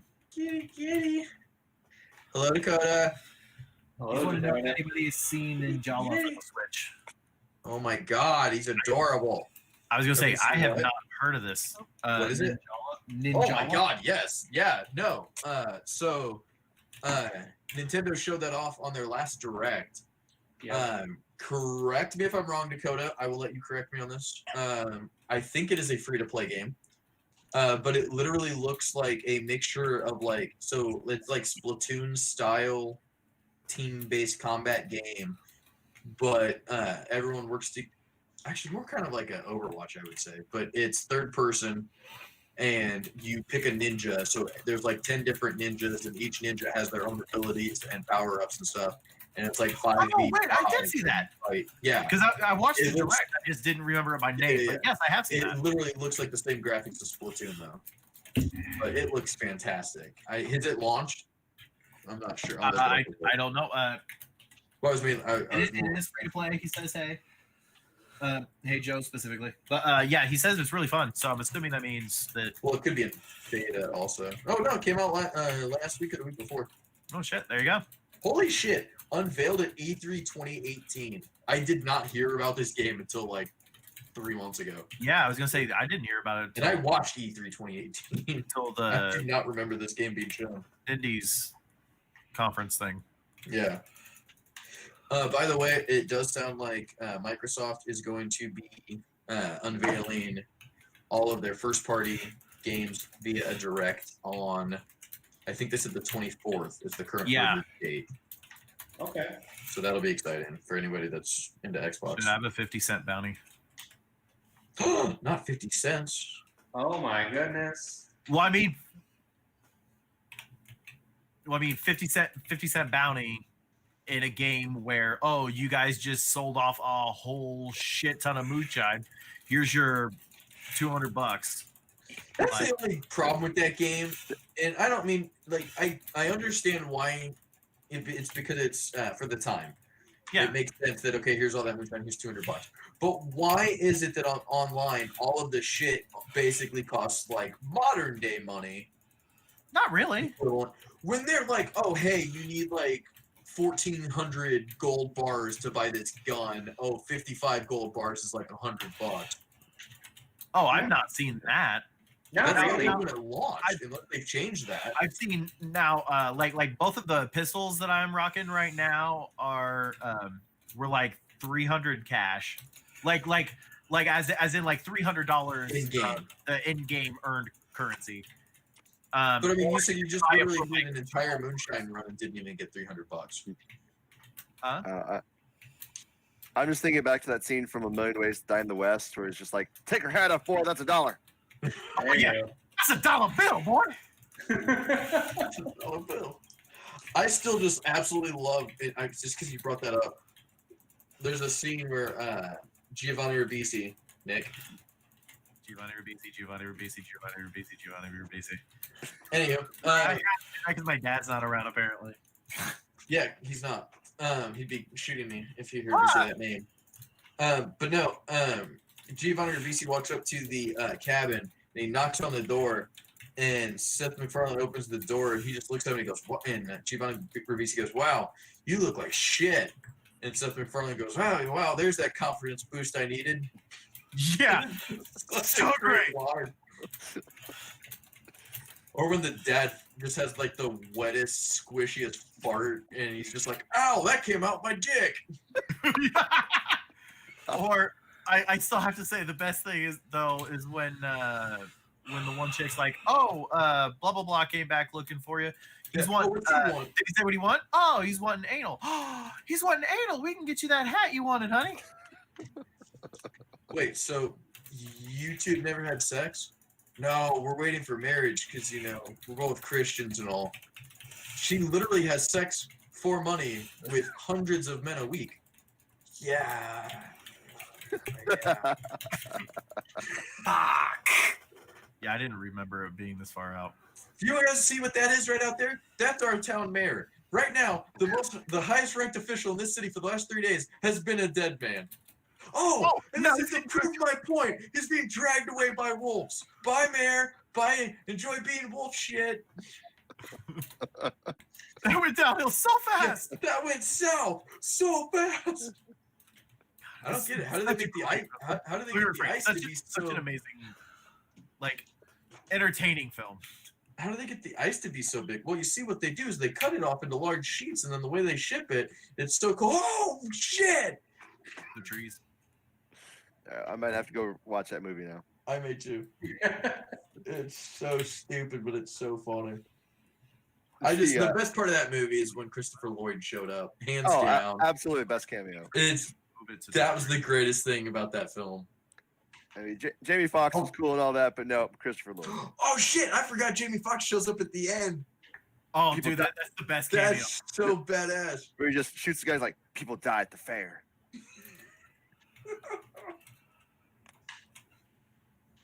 That's insane. They would have had to been smiling for like an hour to get this photo. Like that's just crazy. I heard there's a picture that someone smiled at. What? So stupid. That is such a shitty That's film, much closer. but I love it. So No, much. the dialogue is great. It is fantastic. It's a shitty film. Yeah, I give you that. It's a terrible film, but it's incredibly entertaining. So it serves its purpose. It's like Cannibal. It is So a lot really- like Cannibal Musical. It's a really terrible film, but goddamn, do I love it. I mean, if it wasn't for Cannibal, we wouldn't have words like spadoinkle. So I mean, God, Wayne, have you seen that film? Yeah, I saw it like a month ago. It was great. Oh, nice. It's so fantastic. Oh, I feel like you told us that actually. I feel like we were having this conversation. It's literally like I think the week or so after you guys told me about its existence, I hunted it down. Oh, so we have talked about seen this that one? before. I know Tyler hasn't ever watched it, but CJ, have you What? seen it? Yeah. Cannibal the musical. Cannibal the Musical? It's so funny. It's what was it like their graduate or their like final it was like their project for class? Senior project for college. And then, so that was, and then when they made Orgasmo, it was literally they were trying to get, what were they trying to get off the ground? Was it South Park? It might have been South Park. They were trying to get the South Park movie off the ground, and then Paramount was going back and forth on it, and they were like, okay, well, if you guys are gonna fuck around, we're just gonna go make this other movie. And they went and made Orgasmo, and then had trouble getting that off the ground because they couldn't get a not NC-17 rating, even though there's no nudity in the entire film. It's all dialogue. The only nudity. Oh yeah, is there's you see, twice. You see some a of that. guy's butt. yeah. And both times you're about to see like actual like female nudity, or like something more than tits, or something more than ass. I mean, is what I'm saying, or something more than a guy's ass. But anyway, so like right when like she's Someone's about going to take her shirt off, or something like that, and then like a Some naked guy will step in the hairy way, ass cover just it. walks right into frame and blocks it. Sounds about right. Have you heard of that one though, Wayne? I've not. No. Orgasmo? So Orgasmo is a film about a Mormon man who is wanting to get married in the church or in the What is- temple, I believe. What is it with them and Mormons? Dude, no, I'll explain that actually. I will explain that because that is relevant. So, they went through and it's a Mormon man that wants to get married in the temple, but it's expensive to get married in the temple, and he doesn't have the money, and he feels bad because his wife wants to get married in the temple. So he says, "I'll find a way to come up with the money." And while he is going door to door in Hollywood, knocking on people's doors to try and convert them, he accidentally knocks on a porn producer's door, and the porn producer basically goes through and sends his guards to go beat the shit out of him, and he beats up all the guards using kung fu. And the guy's like, "Oh my God, you'd be perfect for my new movie. I want to hire you for this movie." And he's like, "Okay, I'll do it." Because the guy's like, "It pays really well." And he's like, "Okay, I really need the money, so I'll do it." And it turns out what he was hired to do was a porno. So, but he's like, "I'm Mormon, I can't do this." And they're like, "Well, what we'll do is you'll do all the acting, and then when it goes to the actual sex, we'll hire a stunt cock that'll come in and they'll do the actual acting or the sex scenes." It is one of the funniest movies I've ever seen. It is fucking fun. You're gonna have to come over to Nick's house one time, Nick. We're gonna have to have a watch party for Orgasmo. But Maybe, no, yeah, so the got thing with Mormons was, so they made that film, and then back in 2003, when Avenue Q was on Broadway, Trey Parker and Matt Stone went out to see Avenue Q. I don't know if you know what that is. I do. Okay. The internet is for porn. Yes. They went to go see Avenue Q and were such big fans of it that Robert Lopez, the creator, composer, and writer of Avenue Q, they went out to dinner with him, and they were like, "Let's hang out. We have a very similar kind of humor." So they were all hanging out, and they asked him, they said, "What are you thinking about doing next?" Nice. And he said, I don't know. I'm trying to think about maybe something with Mormons. And Trey Parker just was like, "Oh, we love Mormons." And they were like, "We need to do something." And he was like, "Yeah." And Trey was just like, "I mean, dude, Mormons and musical just go together because Mormons just always look like they're ready to burst out into song at any point." So they wrote Book of Mormon because of that. And then on top of that, another funny side note is, so Book of Mormon and Avenue Q, the composer of those, went on to do Frozen. Wow. Full So circle. Disney's Frozen is the same person that wrote Book of Mormon and Avenue Q, the most filthiest musicals of all time. That's just a range of talent right there. It is. Oh yeah, it's He's the only. Oh, Nick, I don't know if I actually told you this, but he officially, Robert Lopez is the only person in the world to have a double EGOT. Yeah. The only person in the world. So the EGOT is essentially a award. It's a culmination of awards, where an EGOT is if you get an Emmy, a Grammy, an Oscar, and a Tony. So if you get all four of those, it's considered the EGOT. He has two of each. So he has Damn. 2 Oscars, 2 Tonys, 2 Grammys. Only person in the history to do that. Nice. And I think that he's almost at 3. If he wins one more Oscar, he'll have 3 of each. I just got on a totally crazy musical theater rant now. I feel insecure and want someone else to talk for a bit. I don't know if we can follow up with that.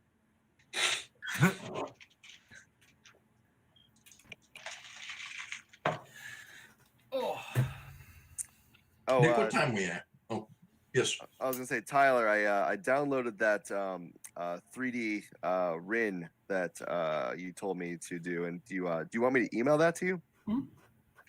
What's your email address? I will text it to you. Sounds good. We are at an hour and 45 minutes. Cool. Tyler, you still have the file I sent you? I think so. Cuckoo. It's probably saved in my email somewhere. I just went through and deleted every email in my account because I was tired of looking at the bubble on my iPhone that said I have like 5,000 unread messages. Let's see what mine's at right now. I don't know if I'll see if I can get it up there. Holy shit! I just see that there's at least I'm at like 5 digits. 13,509 right now. Oh, is that mail? Yeah. all the I got 60. I got that beat with 80,000. I can't. What the fuck is wrong with these people? Nice. What'd you say? It's mostly about seeing how big I can get the number. Isn't it always? Wait, hold on. What happened? Unread mail, the little badge on your phone. I'm at 13,000. We're talking Outlook. I mean, whatever your mail service is. Email. Yeah. Yes. Okay. Yeah, because so my badge is 999 plus. But Fucking androids can't even go more than 3 digits. Oh, Rookies. Fucking androids have overflow errors if it goes over 3 digits. Nick may actually start murdering us all if we don't lay off of him. I'm at inbox unread 144,299. I want to see There you if you can see Like Right there. just nothing. I'm gonna share Right screen. there. Nothing. Guys, I'm probably going to step away. I'm going to go make dinner for me and Morgan. It's 10 o'clock. Yeah. So it's been a pleasure chatting with all of you, but I will catch you guys In a week. later. Oh wait, no, that's not in the. In a week. Yes, correct. All right. We shall Bye, guys. see you in a week. See you, Tyler. Take care, buddy. Are you gonna be back on at any point tonight? Yeah, once I'm done with dinner, I'll be hopping back on. I'm going to play more World of Warcraft tonight. Nice. Bye. I'm saying I only got to go 2 more levels for that one character. So Yeah, it'll take us an hour, maybe. yeah. All right. Bye, guys. So See ya. Hey, Joe, Yo. you want to see so you saw the orange tabby that was over. So you want to see a big giant black floof ball? I do. Foosball. Hold on. I gotta switch Let's over. Kitty.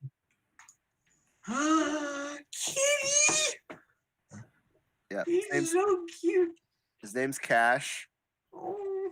and it looks like he and OJ are about to fight. I was gonna say they both have their ears slicked back, like they do not look happy. The bed is a contested hotspot. This is where everyone goes for PvP. Exactly. Yeah. There you go. They were that's doing funny. the whole thing. That's hilarious. They're adorable though. So what else has everybody else been up to? Anything else have note? So, as you guys know, I'm a big Pokemon fan, and Yeah. the big 2 things I'm excited for was when you guys were talking about releases. I don't know when it's going to be released, but Pokemon Snap 2. Yes. I forgot all about that. Sadly enough, I'm actually really Sadly, excited for fuck that. you. No, it's That game looks fantastic. It has Yeah. every right to be looking as good as it does. yeah, it actually looks really good. Yeah. What was the second thing you were excited about though? Because I feel like I'm about to be really disappointed in myself for what I was excited about. I'm interested because the first direct they had, they talked about Pokemon Snap 2. The second one they had is Pokemon Unite. Oh, I haven't heard about that yet. It's interesting. The best way to explain it. It's kind of like League of Legends, but with Pokemon, kind of. Ah. It's It- like a MOBA? Yeah. You can either play it on your I am phone or your 1000% Switch, down. which is really cool. You pretty much take control of one of like iconic Pokemon, like say Charmander. You start off as Charmander. You find a wild Pokemon. You defeat them and you catch them, and then you take them back to your base, turn them into points, and then it's a point-based game. But then there's also the other team on the other side trying to do the same thing. So you can work with your team to get points and stop the other team from gaining points as well. That sounds fantastic. It if you ever get a chance, look up the trailer for it. It just looks fantastic. One point of interest, I would say. So I just went to the actual website for it. It is 3 paragraphs about what the game is. No pictures about what it looks like or screenshots. If you're going to design a website, probably include that in your website. Yeah, that's kind of weird. It literally is just the logo, and then it says release date to be determined. That's weird because they had for the live stream, they actually had a quick game. Yeah, like if you go to Google Images, there's like millions of images of people playing it and like what it looks like, and it looks fantastic. They're like, why would you not include that in your website? God, I want this fucking game. Is it going to be crossplay? Nice. Like if you're on Switch, can you play with mobile people, or are you just Yeah, playing with Switch? Yeah, in the trailer they had some people on their phone and some people on their Switch. So Hold on, so you do I can- have the lockbox? you can yeah, like say like I'm out and about but don't have my Switch, and you're like, hey, you want to play some Pokemon Unite? I can pop it up on my phone and I can join you. That's so fucking cool. Lockbox. I found it. Oh my god. Gengar is a playable Pokemon. Yep. I'm down. Gengar and Pikachu. That's all I care about. I was sad because what I thought looked great, and I found out quickly that I am apparently the only person excited for this in my friends group, at least, is Pokemon Cafe. I actually just downloaded that. Did you? Oh, is it out Yep. already? I have not played it yet. I downloaded it last I night. didn't know it was out yet. Yep. my I God.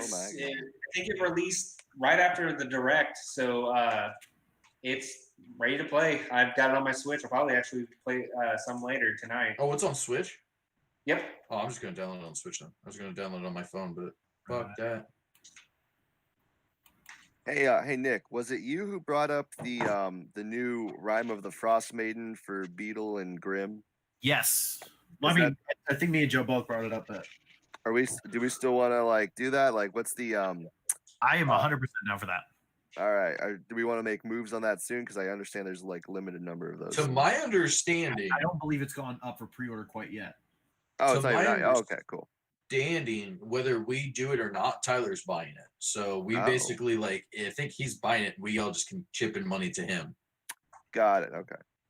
So that's Because like because when we were talking about it, we were like, oh, we should do this. Tyler was like, yeah, no, I already am signed up for like the pre-order notification. Like I was already going to buy it, whether you guys chipped in or not. So like I think he's already on top of getting it. We just need to float him. I feel like we should at least float him money. absolutely. Especially if he's either going to do a separate no. campaign or incorporate it It's into it's current one. available to pre-order now. Nice. I'll ask him if he's. Yeah, so you may ask him. I'm probably not going to be on that much longer, so see what he's doing, and if want me to bring $80 or whatever to the next sesh to get that cash going.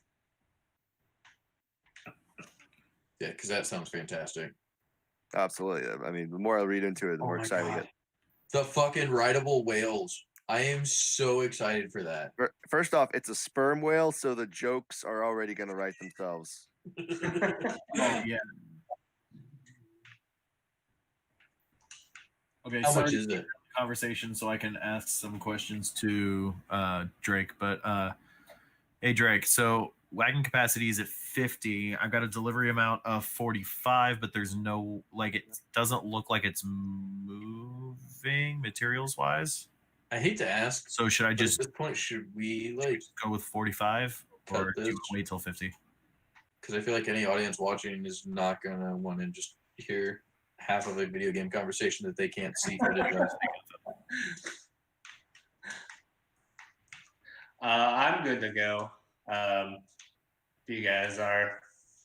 I'm not sure. I didn't think about that. Yeah, it works. I know I'm tired. Wind I'm up, gonna be man. honest. I'm gonna try and finish the. I'm on the last season of It's Always Sunny in Philadelphia finally, Nice. so I'm gonna try and finish that. Well, hey, this is going to be the earliest you've gone to bed on a Wednesday in a while. I know. I'm so happy, dude. I came home from work at like 1 and I took a nap.